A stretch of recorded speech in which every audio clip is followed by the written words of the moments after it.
యేసుక్రీస్తు పరిశుద్ధ నామములో మరి అందరికీ వందనాలండి. ఈరోజు ఒక విషయాన్ని పంచుకోవాలని ఆశపడుతున్నాను. యేసుక్రీస్తు ప్రభు వారు సిలువలో పలికిన మరి మూడో మాటని ఈరోజు మనం ధ్యానం చేసుకుందాం.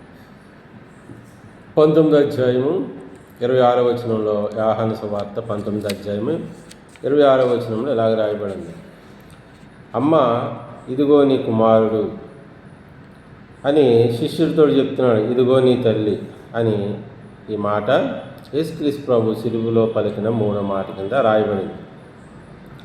అయితే ఈ మాట చెప్పడానికి గల కారణం ఏంటి అని ఆలోచన చేస్తే, మానవుడు ఈ భూమి మీద కలిగి ఉన్న బంధాలన్నీ దేవుని చేత ఏర్పాటు చేయబడిన బంధాలే. అయితే మానవుడు ఈ బంధాలన్నిటిని తెంచుకుంటూ ఈ బంధాలకి, దేవుడు ఏర్పాటు చేసిన ఈ బంధాలకి దూరంగా పోతున్నాడు. అశాశ్వతమైన దాన్ని కొరకు ఆరాటపడుతూ శాశ్వతమైన దానిని దూరం చేసుకుంటున్నాడు మానవుడు. ముఖ్యంగా డబ్బులకి ఇచ్చిన విలువ కానీ, అధికారానికి ఇచ్చిన విలువ కానీ, ఈ లోకంలో ఇంకా దేనికో ఇచ్చిన విలువ దేవుడు ఏర్పాటు చేసిన ఈ బంధాలకి మానవుడు విలువ ఇవ్వడం లేదు. అయితే మనం ఆలోచన చేయాలి. మరి డబ్బు కానీ, అధికారం కానీ, ధనము కానీ ఇవేవి కూడా మనిషి జీవించినంత కాలం ఇవి మనిషికి తోడుగా ఉండవు. మనిషి ఉన్నంత కాలం ఇవి ఉండవు. కానీ ఈ బంధాలు దేవుడు ఏర్పాటు చేసిన ఈ లోకంలో ఏవైతే బంధాలు కలిగి ఉన్నాడో మానవుడు, ఇవన్నీ కూడా జీవించినంత కాలం మనిషితో ఉంటాయి. అయితే ఈ బంధానికి విలువ ఇవ్వకపోవడానికి మరి కారణం ఏంటంటే, ఈ బంధాలను మరి మానవుడు ఎందుకు దూరం చేసుకుంటున్నాడంటే, ఆ బంధాలని మానవుడు అర్థం చేసుకోలేకపోతున్నాడు. అందుకనే దేవుడు కూడా మానవుడు దూరం అవడానికి కారణం ఏంటంటే, దేవునితో ఉన్న బంధాన్ని మానవుడు సరిగ్గా అర్థం చేసుకోపోవడానికే కారణం. ప్రియమైన దేవుని వాళ్ళారా, అయితే ఒక విషయాన్ని మనం జ్ఞాపకం చేసుకోవాలి. ఈ భూమి మీద, ఈ లోకంలో మనిషి కలిగి ఉన్న బంధాలన్నీ కూడా దేవుని చేత ఏర్పాటు చేయబడినవే. అందుకని యేసుక్రీస్తు మరి ఈ భూమి మీద ఈ బంధాలకు విలువనిచ్చాడు. అందరి మనుషుల్లాగా ఈ బంధాల కొరకు జీవించి అనేక బంధాలను తెంచివేయడానికి రాలేదు, కానీ మానవుల యొక్క పాప బంధకాలను తెంచివేయడానికి ఈ భూమి మీదకి వచ్చాడు. అది దేవుని చిత్తం. అందుకు ఆయన ఒక గర్భాన్ని ఎంచుకున్నాడు. ఆ గర్భం పరిశుద్ధ మరియమ్మ గారి యొక్క గర్భం. ఆ గర్భం ఎంచుకుని ఆయన ఈ భూమి మీదకి వచ్చి దేవుని చిత్తాన్ని అంతటినీ జరిగించాడు. అప్పుడు ఆయన సిలువ వేయబడ్డాడు. సిలువ వేసినప్పుడు పలికిన మూడో మాటే ఈ యొక్క మాట: అమ్మ, ఇదిగో నీ కుమారుడు అని. అయితే మరి భూమి మీద ఒక సామెత ఉంది. అన్ని బంధాల కంటే మరి పేగు బంధం చాలా మరి గొప్పది అని ఒక సామెత ఉంది. అలాంటి బంధానికి కూడా ఈ మానవుడు విలువ ఇవ్వడం లేదు. అది ఒక బాధ్యత అని కూడా ఈ మానవుడు తెలుసుకోలేకపోతున్నాడు. ప్రతి ఒక్కరూ మరి యొక్క బంధాలకున్న విలువని, ఆ గొప్పతనాన్ని తెలుసుకోవాలని యేసుక్రీస్తు ప్రభు ఆ మాట సిలువలో పలకడం జరిగింది. చూడండి, కడుపులో మరి 9 నెలలు మోసి కంటికి రెప్పలా కాపాడిన తల్లిదండ్రులను ఈరోజు కడదీర్చుతున్నారు చాలామంది. ఎవరి ప్రేమ కోసమో కన్న ప్రేమను కాటికి పంపుతున్నారు. అలాగే ఈరోజు చాలామంది కూడా తల్లిదండ్రులు వృద్ధులైపోయినప్పుడు మరి వారిని ఏం చేస్తున్నారంటే, మరి కంటికి రెప్పలాగా కాపాడుకోవాల్సిన వారిని మరి ఓల్డేజ్ హోమ్లకు పంపుతున్నారు, అనాథాశ్రమంలో విడిచిపెట్టేస్తున్నారు. తమకున్న బాధ్యతను మరిచి మృగాల్లాగా మారిపోతున్న మనుషులకు కనువిప్పు కలగాలని యేసుక్రీస్తు ప్రభు మరి మాట చెప్పాడు.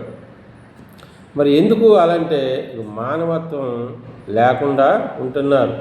అంటే వారికి దేవుడు తెలియదు, దేవుని వాక్యం తెలియదు. ఎవరైతే తల్లిదండ్రుల పట్ల మరి బాధ్యతగా లేకుండా మరి జీవిస్తున్నారు వారికి దేవుని యొక్క వాక్యం తెలీదు.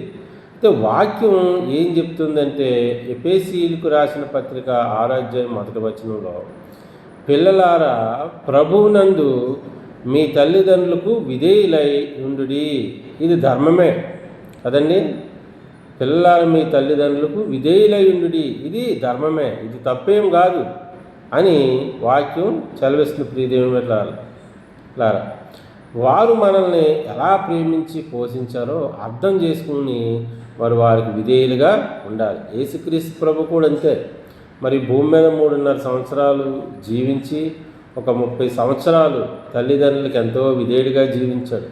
30 సంవత్సరాలు తల్లిదండ్రుల దగ్గర జీవిస్తూ వారిని కంటి రెప్పలా కాపాడుకుంటూ మరి యేసుక్రీస్తు ప్రభు తర్వాత 3.5 సంవత్సరాల కాలంలో దేవుని పని చేయడానికి వారికి దూరంగా ఉన్నాడు. ప్రియమైన దేవుని వారల, అయితే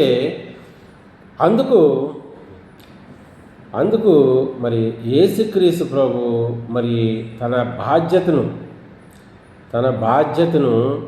లేకపోతే తన తల్లి పట్ల ఉన్న ప్రేమను ఆయన మరి విడిచిపెట్టకుండా ఈ లోకానికి తెలియపరచాలని ఆ తల్లిని ఆయన మరి భూమి మీద ఉన్నప్పుడు, తల్లి దగ్గర ఉన్నప్పుడు ఎంత మరి ప్రేమించాడో, అలాగే తన చివరి దినంలో కూడా మరి తన తల్లిని ప్రేమించి శిష్యుడైన యోహాను చేతిలో మరి పెట్టాడు. ప్రియదేవుని బిడ్డ, అయితే ఇక్కడ మనం ఒకటి ఆలోచన చేయాలి.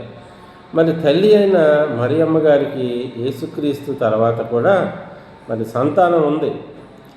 అయినప్పటికీ ఆ బాధ్యత యోహానుకు మాత్రమే ఎందుకు అప్పగించాడని ఈరోజు మనం ఆలోచన చేయాలి.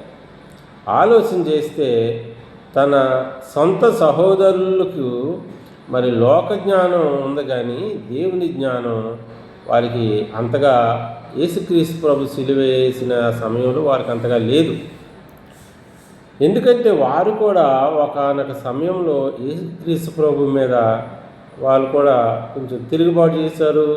యేసుక్రీస్తు ప్రభు కొంచెం వ్యతిరేకంగా మాట్లాడినట్టు కూడా మరి బైబిల్లో మనకి కనపడుతుంది. ప్రియదేవుని బిడ్డ, మరి శిష్యుడైన యోహానుకి అప్పగించడానికి కారణం ఏంటంటే, ఒకవేళ యేసుక్రీస్తు ప్రభు ఈ శిష్యుడికి అప్పచెప్పబోతే మరి తన సహోదరులు తన తల్లిని దూషిస్తారేమో. ఎందుకంటే ఆ తల్లి యేసుక్రీస్తు ప్రభు పట్ల మరి ఎంతో ప్రేమ కలిగిన తల్లి. అందుకు యేసుక్రీస్తు ప్రభువుని బట్టి తన తల్లిని కూడా వారు ద్వేషిస్తారేమో, లేకపోతే ఆమెని మరి దూషిస్తారేమో ఆయన ఒక ఆలోచనతో యేసుక్రీస్తు ప్రభు తన శిష్యుడైన యోహానుకి అప్పగించాడు. ఆయన మరి యోహాను దేవుని ఎరిగిన వాడిగా ఉన్నాడు, దైవ జ్ఞానం కలిగిన వాడిగా యోహాను ఉన్నాడు. ప్రియదేవుని బిడ్డ, అంతేకాదు యోహాను క్రీస్తును వెంబడించిన వాడిగా ఉన్నాడు.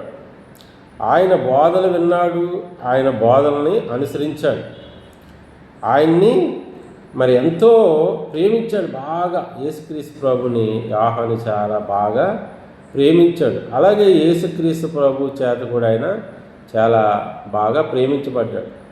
ఆయనకు ఒక పేరుంది, యేసు రొమ్మున ఆనుకుని ఉన్న శిష్యుడని. యేసు ప్రేమించిన శిష్యుడని యేసుక్రీస్తు ప్రభు ద్వారా మరి ఆయన ఎంతో ప్రేమించబడ్డాడు యోహాను. మరి అందుకు యేసు నన్ను ప్రేమించిన వాడు నా తల్లిని కూడా ప్రేమించి ఆమె పట్ల బాధ్యతగా ఉంటాడని ఆయన ఒక నమ్మకంతో యేసుక్రీస్తు ప్రభు వారు శిష్యుడైన యోహానుకి అప్పగించాడు. అంతేకాదు యోహాను యేసుక్రీస్తుని చాలా దగ్గరగా చూసినవాడు, ఆయన మనసు ఎరిగినవాడు, ఆయన ఆలోచనలన్నిటిని ఎరిగినవాడు. యేసుక్రీస్తు ప్రభు మరి తల్లి పట్ల ఎలాంటి ప్రేమ కలిగి ఉన్నాడో, ఎలాంటి బాధ్యత కలిగి ఉన్నాడో ఆయన దగ్గరగా చూసినవాడు కనుక ఆ బాధ్యతని మరి యోహానుకి యేసుక్రీస్తు ప్రభు అప్పచెప్పాడు. యేసుక్రీస్తు ప్రభుని ఆయన ఎలాగైతే ప్రేమించాడో నా తల్లిని కూడా అలాగే ప్రేమిస్తాడని ఒక నమ్మకంతో ఆ బాధ్యత ఆయన చేతికి అప్పగించాడు. సహజంగా మన లోకంలో కూడా చూసినట్లయితే మరి ఎవరి పిల్లలైనా ప్రేమించాలన్నా, అయితే ఎవరి తల్లిదండ్రులైనా మనం ప్రేమించాలంటే ముందుగా వాళ్ళని ప్రేమించే ఉండాలి. ఒకవేళ పిల్లలు మంచి పొజిషన్లో ఉన్నప్పుడు ఆ పిల్లల్ని బాగా ప్రేమించినప్పుడు ఆ పిల్లల్ని బట్టి తల్లిదండ్రులు కూడా కొంతమంది ప్రేమిస్తుంటారు. అలాగే తల్లిదండ్రులు ప్రేమించిన కొంతమంది వారి పిల్లల్ని కూడా ప్రేమిస్తుంటారు. ఇవాళ చర్చిల్లో కూడా మనం చూస్తుంటాం.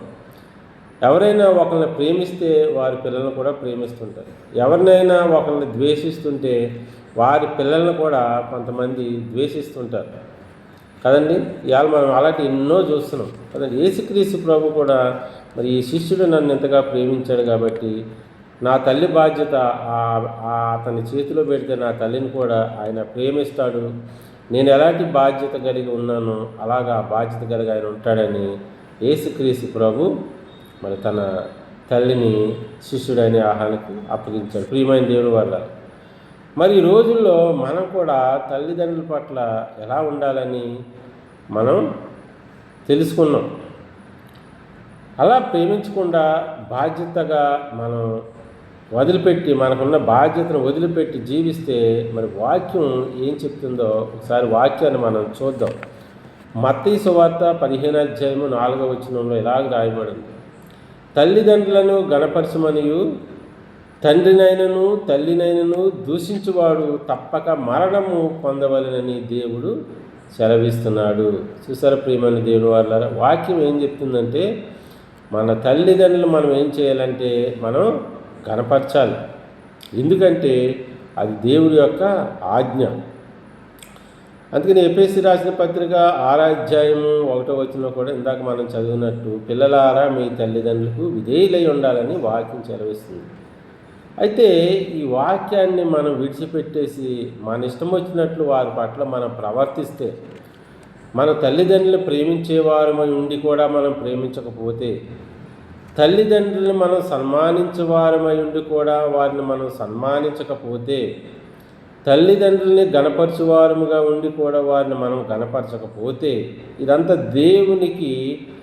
దేవుని యొక్క వాక్యానికి మనం విరోధంగా జీవిస్తున్నట్టు ప్రియమైన దేవుడు పెట్టారు. అలాగే మరి తల్లినైనను తండ్రినైనా దూషించేవాడు కానీ వారిని ద్వేషించేవారు కానీ ఇగో తప్పక మరణం పొందాలని దేవుని యొక్క ఆజ్ఞ, దేవుని యొక్క వాక్యం చెప్తుంది.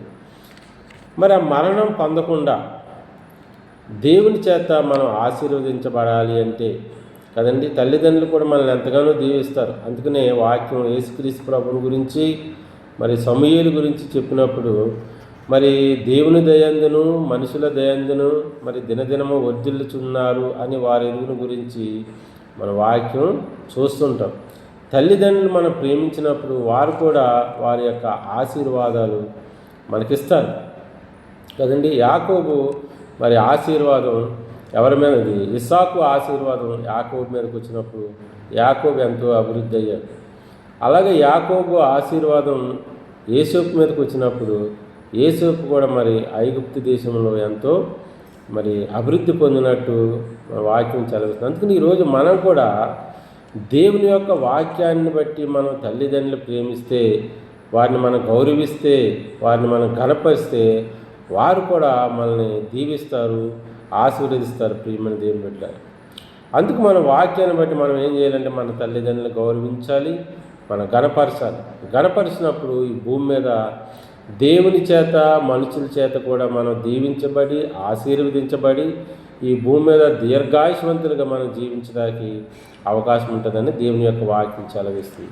అయితే ఈరోజు ముఖ్యంగా మానవులందరూ మర్చిపోతున్న సంగతిని యేసుక్రీస్తు ప్రభు తన చివరి నిమిషాల్లో చివరి గడియల్లో కూడా ఇగో తల్లి పట్ల మరి బిడ్డలు ఎలాంటి బాధ్యత కలిగి ఉండాలన్న విషయాన్ని యేసుక్రీస్తు ప్రభు చెప్తున్న మాటే సిలువలో పలికిన 3 మాట.